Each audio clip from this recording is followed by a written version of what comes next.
A big welcome back this afternoon to our listeners and viewers of the Responsible Edge podcast, brought to you by the Anti-Greenwash Charter. Today, I'm absolutely delighted to be joined by Amber. Amber, thank you so much for giving up some of your incredibly valuable, scarce time to join us for an episode of the Responsible Edge. Thank you for having me. I love the podcast. I literally this week in the car, I listened to the episode, I believe it was episode 69 with Nikki Whiteman on Bite Back, and loved every bit about it. I highly recommend everyone listening to that one. I'm sure all the others were equally good, but I loved that podcast. And I think your platform is brilliant to amplify these messages that need to be heard. So thanks for having me. But that is absolutely what I should say to all of our listeners and viewers out there. There's no backhanders going on here. That was Amber of her own volition, providing that glowing endorsement. For I had a journey to Cardiff, a long journey, and I thought for a board meeting, and I thought I'm going to listen to the podcast, and I loved it. I absolutely loved it. Amber, that is very, very kind of you to say. Well, I hope you're as equally as excited and enthused about the podcast by the end of our recording today. That's my hope and objective for this conversation. Now we have, and I say this to a lot of my guests, but I think for you this is genuinely going to be quite challenging to try and fit in or packaging up your experience, career, and the things that you've achieved within 20 minutes. But we're going to give it a really good go.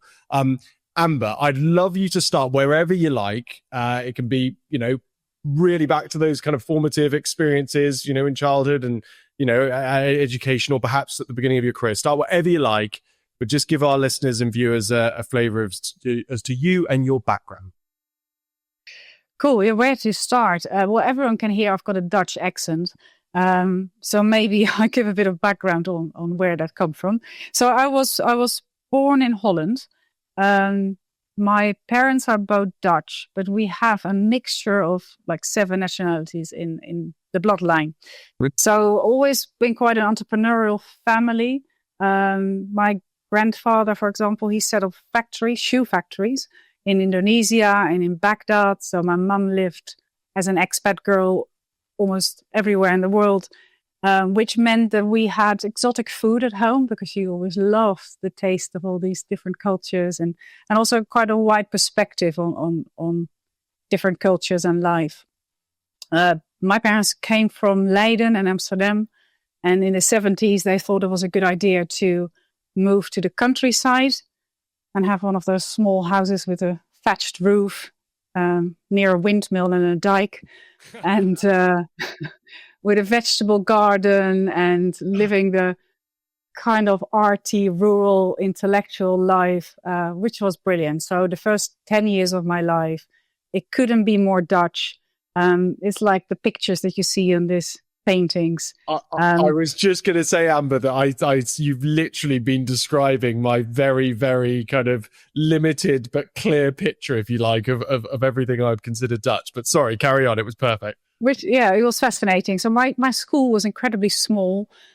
Class sizes of, a large class was 8 people in the class. Oh, wow. The class above me had only 1 child in it. That's how small it was.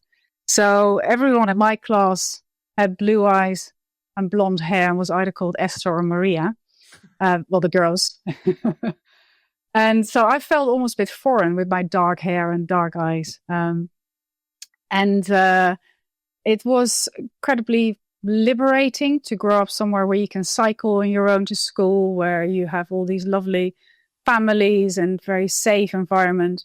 And then I had very arty parents, which also told me that everything is, whatever you come up with is possible. So we had, for example, my dad was an interior designer, and we had no doors in the house apart from the bathroom because he loved open spaces. That's quite common now.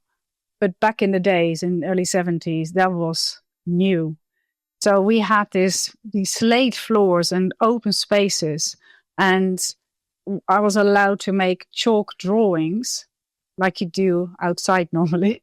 But I was allowed to make 8 feet tall drawings inside. Wow. From the kitchen to the other end of the house on the floor. And then my mum, rather than getting angry about that, saying, "Oh, you've smudged the floor and let's clean it up," She was like, "Oh, I love your drawing. Let's keep it till Friday because then I'm going to mop the floor." And he was there then for like another 3 days. I was allowed to build dens everywhere in the house. I love making dens, those little worlds that you create under the stairs or in the corner. Sometimes it was too much. My dad once introduced the rule no more than 7 dens at any point in the house. More than 7 dens. Sorry, just to be clear Yeah, on so that. Oh, yeah, well, I know. there was a limit. There's a limit, is there? There's a 7 den limit. Very good. Yeah, I did think it was reasonable. I was wondering when the limit would be there. I once when you grow up in a small village, people have ponies. So my friend had a little pony, and then I once rang the doorbell Saturday morning and asked my dad, "Would you mind if I do a lap around the dining table while sitting on the pony?" And he was like, "Oh, go on then, one, and then you're out again." That was my childhood. Like my parents had parties and loads of friends over. It was super cool. Bob Marley albums, Bob Dylan, like that was my childhood. Super retro. Loved it. But like with all these stories, sometimes these things don't end so well. My dad got very ill. My mum got severely depressed, but she had to take over earn a living, so we moved house. That was from the first 10 years to the next 10 years. There was a massive difference in how we lived. But there was once a TED talk called "The Advantage of a Bad Childhood," and it does teach you resilience. So my dad was institutionalized for a few months. He had meningitis and then severe brain injury, also as a result of a road accident. So it was quite tough. And me and my brother. Just to interrupt, so just so that I'm absolutely clear on this, you're in your sort of 10 to 15 sort of space, age at this point, or how old are you? Yeah, I was 10 when all of a sudden everything changed. So my dad got ill, then he lost his job, then my parents got divorced. My mum moved us out, and she was depressed. I think it was menopause or maybe other reasons, but she went through like a midlife crisis, maybe as a result of divorce as well, and my dad's illness. So all of a sudden we were in this tiny council house, very cozy, and my parents loved me. So no hardship there. But it was, well, if your parents both have mental issues, as a child, you have to grow up really quickly. So you feel, all of a sudden, I felt like I had to be the grown up. If my mum was like depressed, I would like find ways to cheer her up. And the good thing there is like you don't start to rebel. You start to find ways to make everyone happy around you. And my brother was really good at it. My little brother, he was so funny. So we quickly discovered that even if days are difficult, if you add a little bit of fun to the day and humor, or we did like those sketches that we saw on TV, we copied those, and we had a brilliant time. So even though it was, we didn't see my dad. It was very complicated. I had an eating disorder as well. I think because of all the pressure of having to be grown up, I think I started to turn off the feelings a bit. And the best thing to do when you want to turn off feelings is not to eat. So these were the hard years, those 10 years from 10 to 20. But and sorry to interrupt, but it's an amazing, you use the term resilience there, in terms of that 10 to 20 year period. I mean, the experience that you had sort of in the first 10 years of your life was so creative. It was so exploratory. It was sort of filled with curiosity and an exposure, if you like, to these kind of creative pursuits, that it's sort of the lending of that plus that resilience and that development of growing up, as you've described, and building that way of connecting with people and supporting people. You can really see then what I presume they're going to go now on to talk about. You can see really the sort of the beginnings of the development of an entrepreneurial spirit and an entrepreneurial approach, which obviously is what then, presumably happens or is implemented, if you like, from Yeah, 20. I think the power of like not wanting to give up and make something, even though it doesn't always look great, that's something you learn. I think paradox was a big theme in my life. So like my parents were quite worldly, but my first 10 years of this little village were incredibly Calvinistic and small. So there was a big paradox of how we would have discussions at home about politics, etc., versus what I saw at school. And then, of course, the 10 years of complete freedom, artistic expression to a council house, very little money, 2 parents with mental health issues. I myself had an eating disorder. That was like a big paradox those years. And then to find the balance again. And that sets you up. I think entrepreneurship is paradox. There's days where you think, oh, we're going to take over the world. This is the best idea ever. And then you only have one thing to go wrong. And you think, oh, I can never pull this off. This is not going to work. What was I thinking yesterday? So finding that balance is what you need to learn in life. Trust the system. And what an amazing, what a challenging experience to have gone through, but as an amazing schooling, if you like, in, as you've described, the entrepreneurial way. Talk us through, Amber, what happens from sort of 20 onwards. What did you study? What was your educational background? What were you interested in? So I was very interested. I looked at a school for journalism, but I didn't pass the test, so because I was severely dyslexic, so that didn't work. And my spelling, I think, was horrendous. So they thought, what is this girl wanting to study journalism if she can't even spell? I did look at industrial design, very creative studies, but I also had seen my mum struggle when my dad got ill, and after the divorce, she had to restart her career. And I saw how hard it was as a woman. So I made a very rational decision to study economics and finance, because I thought it will always give me a job. What I didn't realize was how incredibly boring it was when I arrived at university, and I found literally no one who was like me. So it was hard.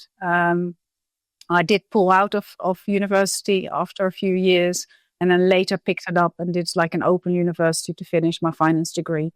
But it was a bit of a broken journey, because I made such a conscious, rational decision. And then the first 10 years of my life, so after university till age 30, I worked as a financial controller.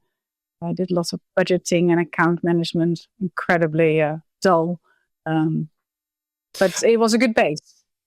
And let me ask you about that though. So you went to study, and you were studying in finance and economics, realizing how not interesting or disinterested you were in it, and then you went on to initially go into a career in financial controlling. What was the rationale behind making that decision to pursue a career in something that presumably you'd established that you weren't that interested in? I was exceptionally good in Excel in those days, and Visual Basic. So I was good at maths and numbers. So I just followed the path that was obvious. And, you don't have much choice when you start a career. So my first job was a little bit of a marketing job. And then slightly later on, I was a branch manager somewhere, and I had some budgets and then and finance related jobs to do there. And then the head office asked me to work for them. So it was just one thing led after another. I don't think quite often with careers you don't choose. You just follow a path, and then someone offers you a bit more money and another career opportunity. And then you think, well, I've done this before. Let's continue on that path. And I think if I hadn't split my career halfway my life consciously, like I made the decision to change that, I probably would still be in finance. And on that point, just so that I can fit the kind of chronology of things together, that pivot point for you when you move out of finance, does that happen around 30? Yeah, we moved to England, and because of work, and we were going for 6 months. And I was still working for a Dutch company, so I was flying back and forth. And in the end, that was just too much for me. And met the owner of an advertising agency back in 2006. And I said to him, I want to change my career. I think there's something terribly wrong. I am not happy. If there's anything you can offer me, because I thought it was super cool what this guy was doing. He set up this agency. It was called digital advertising. Don't forget, Facebook was 2 years old by that time, because it was started in 2004. Nobody even had a Facebook account in those days. And they were the first agency who were preferred for supplier for Facebook, and had a Twitter house and did eBay advertising. Uh-huh. So he said, yeah, you can come work for me. But I had to, I think, cut my salary by half, if not more. But I did make the deal that if I was successful at what I was doing, I would want my salary back. Indeed. And he stuck to the promise. Indeed. I want to just, Amber, let me just ask you one question. What was it about, what you mentioned that you were unhappy? Like, what was it that you were unhappy about in your previous role that sort of led you to wanting to make this change? I think I missed the creativity and the people as well. I think when I saw that advertising agency, I walked in and the fun these people had with each other. And I had the most amazing years at that agency. We would have gin runs on a Friday afternoon at 1:00, and everyone would just... Gin runs. So we would literally... On our computer, we got a big email saying big letters, gin run. And that meant everyone had to put down their work, cross the street, go to the pub, have a gin and tonic. And then the Friday afternoon would start. And I would initially say, I can't do that. I can't work when I drink. And they were like, well, you're boring. and I'd never seen a world like that. And I was fascinated. I thought, this is so cool. And we would go out evening after evening and weekends, and I just felt like this is the university time that I really missed with the right people. And by the way, I do think that sorry to interrupt, I read a book called The 100-Year Life. It was an okay book, but I like the concept, because I think people too often think in the old 3 careers, where you have your education, your career, and then your pension, the 3-stage lives. Whereas, because we get so much older, we should start thinking in 5 stages. So what stops you at age 30 to go back to university, or retrain as a nurse, or do something totally different? And for me, that really felt like I've done that first part. It was good because it served a purpose, but I was ready to find a new group that I felt like was much more my own scene. And having done that, having joined this agency, and just for clarity, what are you doing? What's your role within this advertising agency? Well, my initial role was account director, because I had no idea what I was doing. I'd never heard of pixels and tracking, like cookies and cost per CPMs and CPCs and banners, and it was completely new. I had no idea how you could retarget people online, and it was also quite scary eventually to see what was possible there. So you start as an account manager. You then, I mean, in terms of what happens next, in terms of growth and development, I know we've got to get on to sort of, I know you mentioned that sort of 5-section area of your career. I know there's more sections to come. So just give us a flavor as to what happens next, and where you ended up. Yeah, I ended as strategy director there for digital media. I did large campaigns and loved it. The owner of that agency encouraged everyone to set up their own companies on the side. Okay. He thought it was a good skill just to know what it is to be an entrepreneur. And so I did. In 2008, the first App Store was announced, the Apple App Store. And people thought it was a bit of a gimmick. Nobody thought apps were going to be the next big thing. Websites were super cool. why do you need an app if there's a desktop widget? Well, who thought?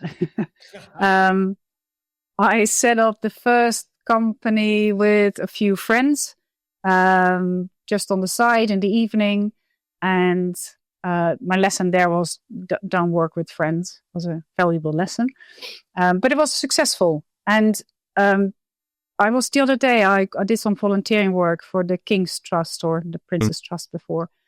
And with entrepreneurs. And they said, well, it's easy for you because you could just set up a company and then you've got the means of the finance to do this. But we have to make a living working really hard in low paid jobs. So we don't have these opportunities to start a company. And I said, well, when I was working at the agency, I had to work really hard to pay the mortgage.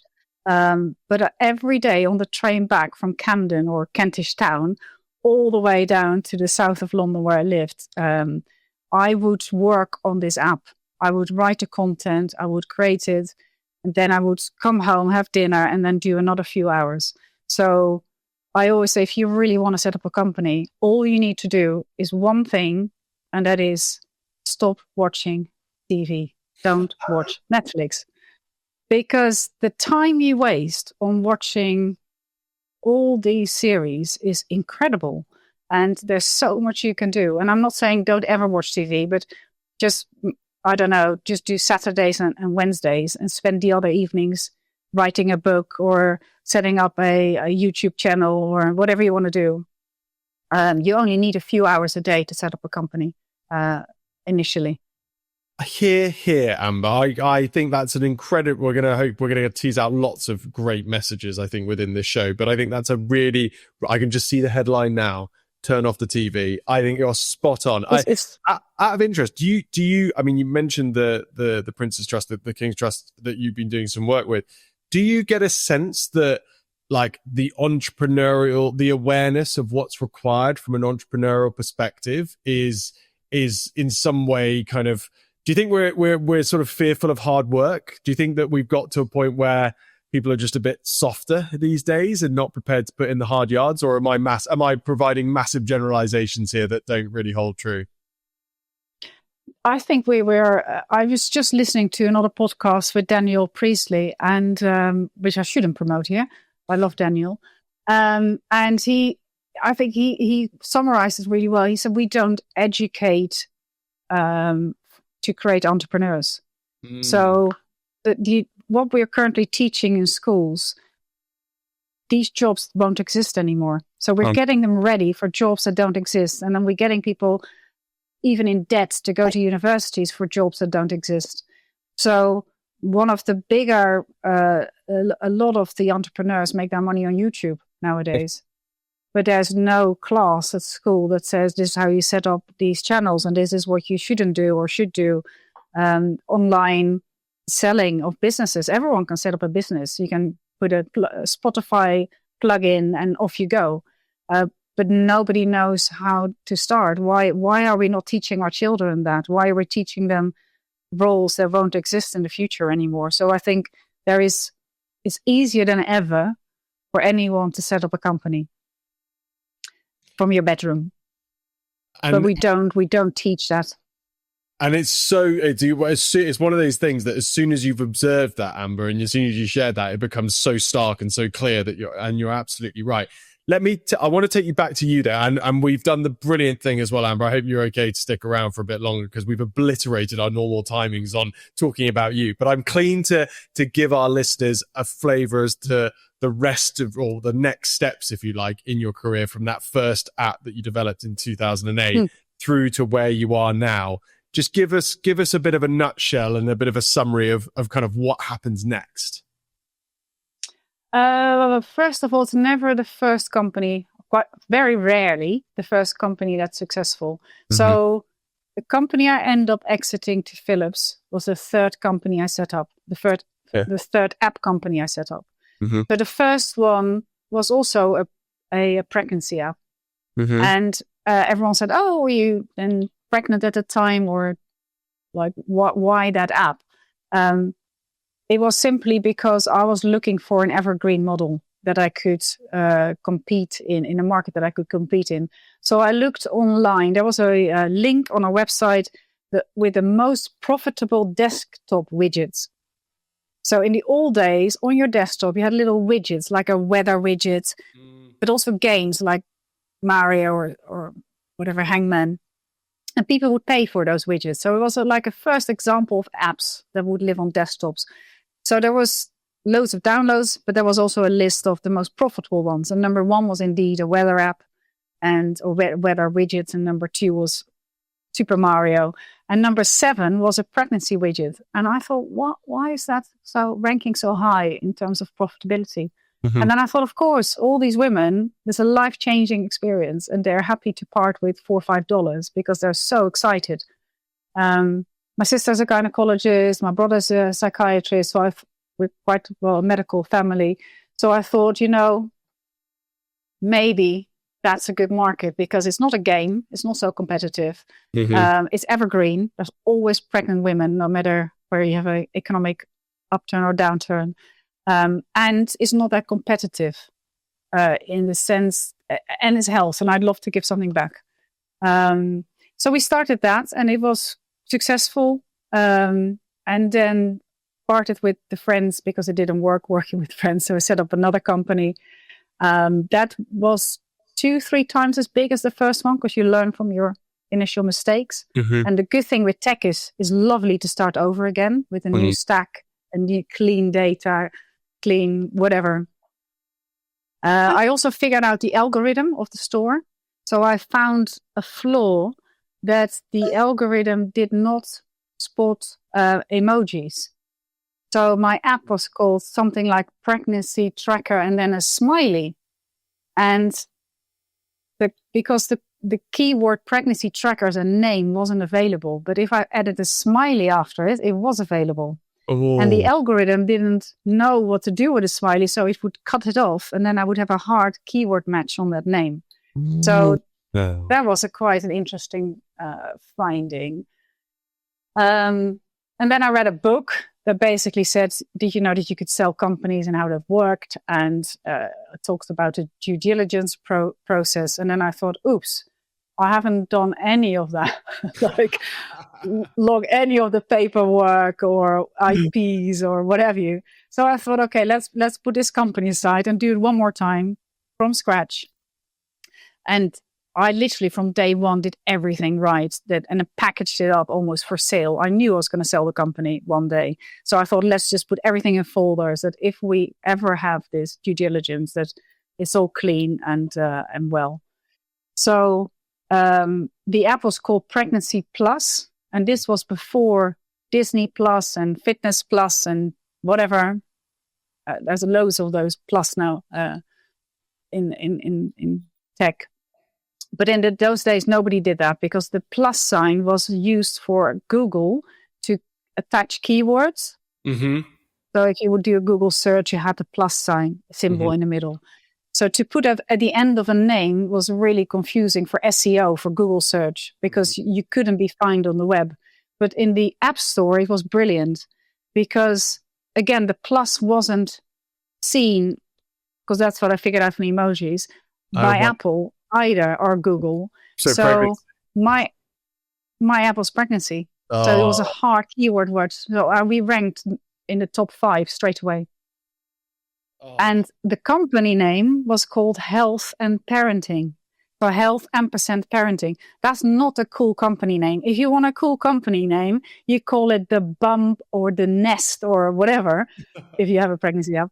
But ours was called Health and Parenting. But that was because I wanted those 2 keywords.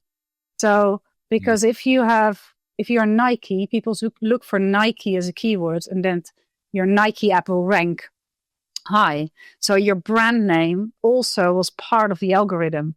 So I now had hard keyword match pregnancy, health, and parenting. And that's how we launched without any advertising budget.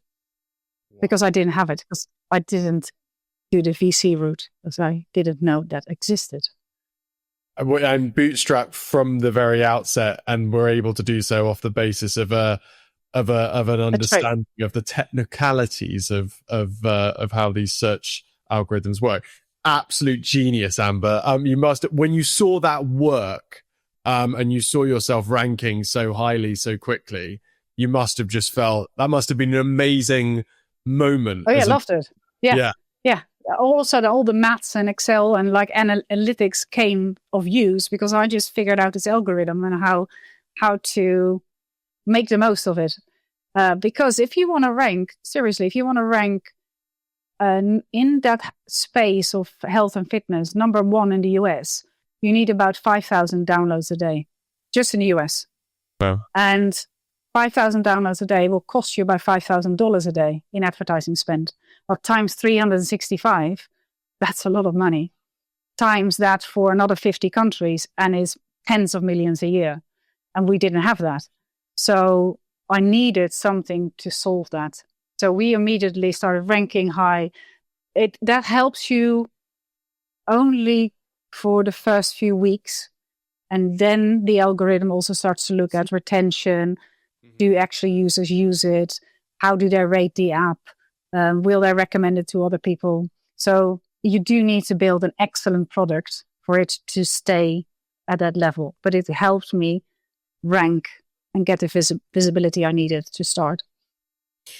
And Amber, I'm slightly wary of our timings, but just talk us through what happens thereafter up until Philips acquires you and what you've done since. So didn't know VC money existed. I thought it was something for really well-connected people. So I just made money, put it back in the company and made some more. That's what we did. There was an advantage of not being VC backed. For example, we got an offer of doing like cellulite creams, advertising, and we got, 50 or 100K a year offered for that, which was at the time an incredible amount of money that we could use to boost the app again. But I did think, if you're pregnant and cellulite starts to appear, are we really wanting to say to those women, you should buy this 60-pound cream and then all your problems are gone? By the way, was it a problem in the first place? Because you're giving life, and that's much more important than like a little lump on your leg. And by the way, a cream doesn't solve it. You can drink more water, you can do more exercise, but 80% of it is just genetics. So I'd rather have women spending that 60 pounds on their baby or on something useful. So we could say no to that, but if you're VC backed and you have to hit your target, that is almost impossible. So the ethical freedom you have when you can make your own decisions is beautiful. And I'm very grateful that we were able to do that. So we grew the app. In the end, to date, 150 million users, 2 million women a day are on the platform. There's only 10 million pregnancies a year in the whole of North America and Europe, to put that in perspective. Wow. So and then the responsibility comes in. What are you going to say to 2 million women a day? In the UK, 70% of the first-time mums was using Pregnancy Plus. So all of a sudden, that hit me like that's a big responsibility. So as of today, if you look at these solutions, we are sitting in between the NHS and TikTok. Uh-huh. The average reading level in the UK is 9 years old. We don't realize that because we're in this bubble. Wow. But the average reading age in the UK is 9 years old. And these women, they are daunted when the NHS content is amazing. The website is fascinating how much great information is on there. But they're white pages with text. And these women find that scary. So they rather go to TikTok. And that's where we don't want them to get their health information from because it's not validated.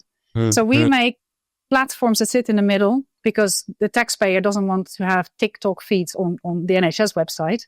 No. We want serious content there.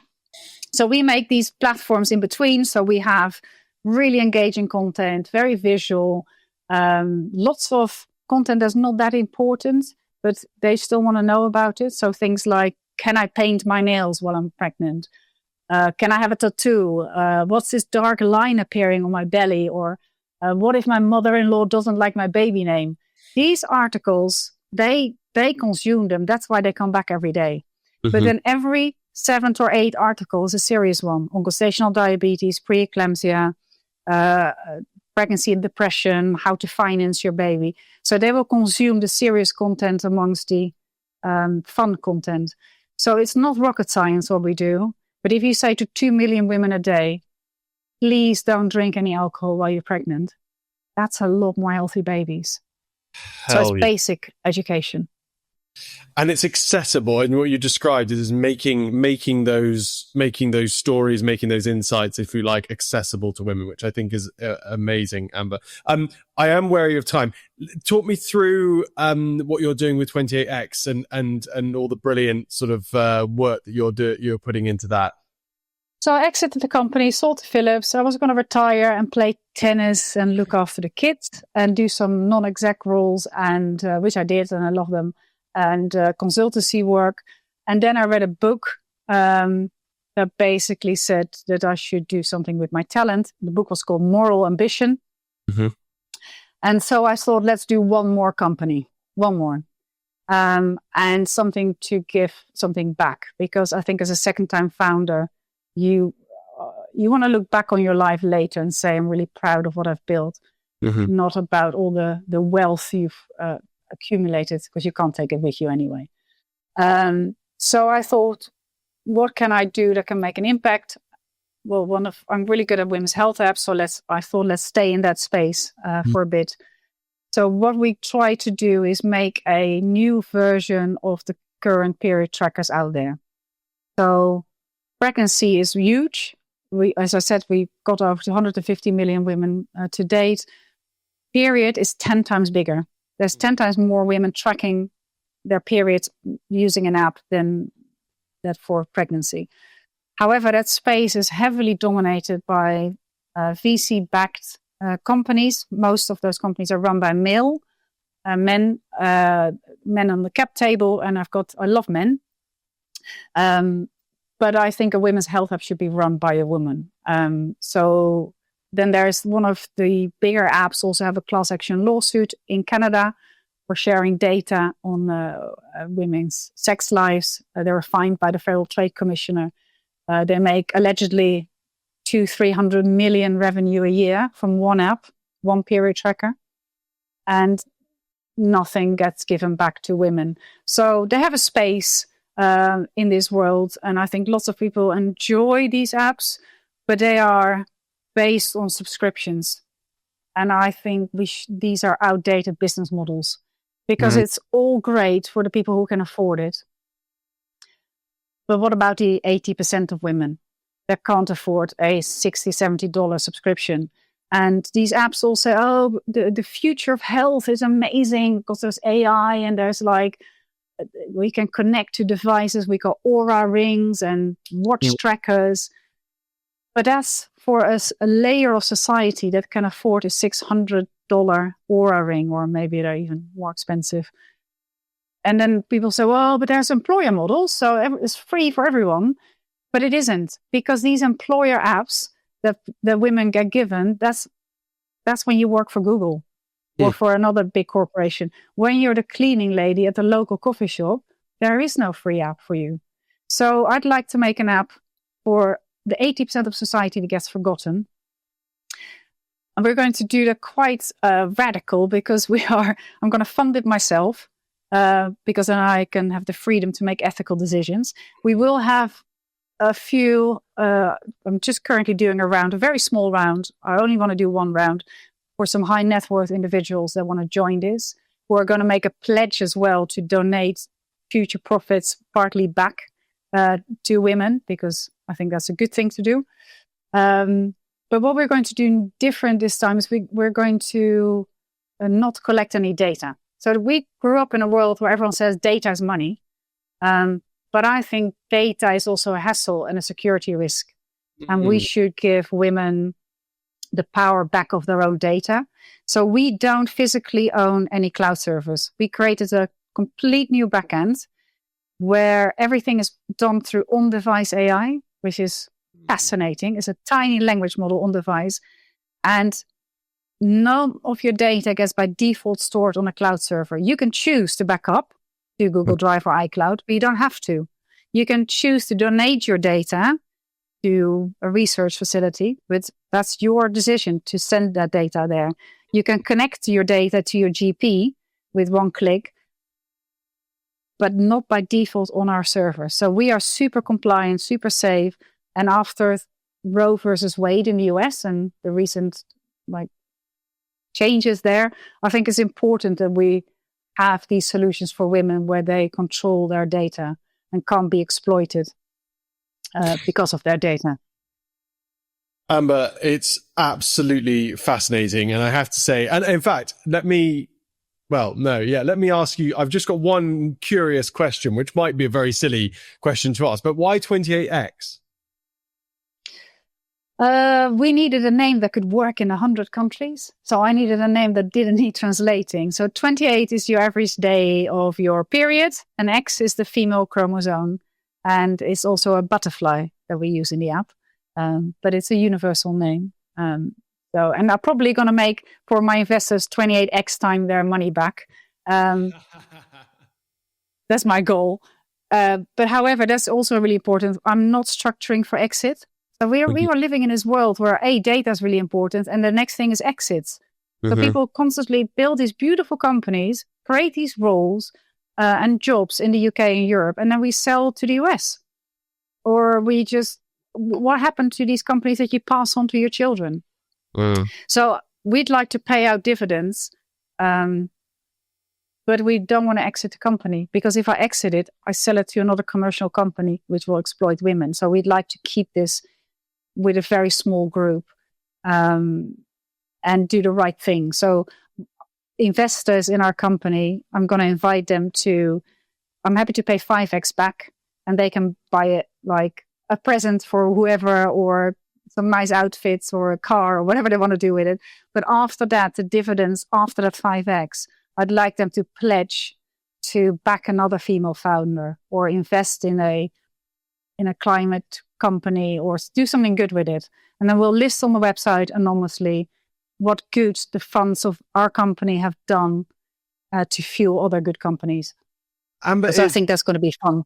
It's as if you're looking to build something that not only is going to be inherently valuable and impactful in of itself, and as you say, affect millions of women who currently do not have access to these kind of period tracking services, if you like. But you're also building a company that, taking all the lessons that you've learned throughout your entrepreneurial career and your view of tech and your view of the future, of almost sort of providing a blueprint for a new way of doing business. Essentially, it's so much more than just simply a sort of a solution for a particular group. It's an inspiration for all of the entrepreneurs out there to think about how they might look to build a business moving forward. Have I understood you correctly? Yeah. I'm trying to reinvent a few things here at the same time, because I think it's a great example of circular companies where we give back. People are ready. I think ethical technology is the next big thing.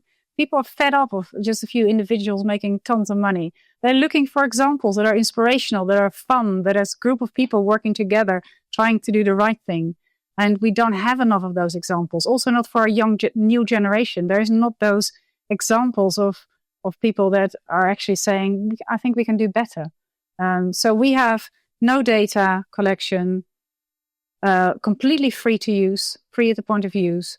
We work a little bit like the Wikipedia model, so with micro donations. Wikipedia is a great company as an example of how you can do well without commercializing it. But I also think you need to look at the investor side. Like, we can also do that better. And we need to think of how to keep our jobs here in the UK and in Europe. So I'd like to build a company that provides jobs for lots of people going forward. Well, Amber, we, as you know, our show titled The Responsible Edge has been a sort of an 117 episode inquiry into how you can go about building, modern businesses that are ethical and responsible and ultimately have a net positive impact. And I've spoken to, as I say, 116 other guests who have had various ideas. I have to admit, I don't think I've come across anyone that's had such a clear and what seems reasonable and very well thought through solution to some of the big issues at play to build responsible businesses that can still, have that sort of traditional impact, but do so in a responsible way. So I'm sure that our listeners are truly inspired by what you're intending to do with 28X. Yeah, or I'm completely mad. That's also an option, that I'm like taking on way too much. We'll see. I think we can pull it off, but it's a lot. Well, I think it's brilliant. And it comes back full circle to the beginning of our conversation about those sort of, the sort of foundational experiences that you went through as a child and that that resolute sort of, resilience that you developed, if you like. And I think if there's someone that, coming across that's sort of primed in order to see this through, it's very much you. Amber, I'm going to suggest, on the basis that we've had this brilliant conversation through you and what you're doing with 28X, I don't think we're going to have time today to cover the article. But I think it's been a fascinating conversation. What I would like to finish though with is our normal magic wand question with you, which I'm absolutely fascinated to hear what you're going to do with it, considering all that we've just discussed. Amber, if I was to hand you a magic wand right now and you could change one thing about the commercial world this instant, what would that one thing be? Ooh. Well, it's something totally different. Like, I'm in health. So health is a big topic that I'm always interested in. If I could change literally one thing, it would be sugar. Because that causes so much issues everywhere. So I think if you're an owner of a company, get rid of the vending machine. It's so difficult for people to say no. The diabetic pandemic, but also mental health. I think a lot starts with this sugar epidemic that we're having.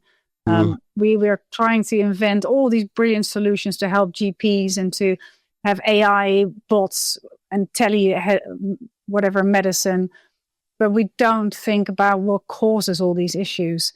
And it all starts, I think, a lot of it starts with the wrong food that we give people. So maybe no tax on vegetables and fruit, and 200% tax on everything that has 30% more sugar in it.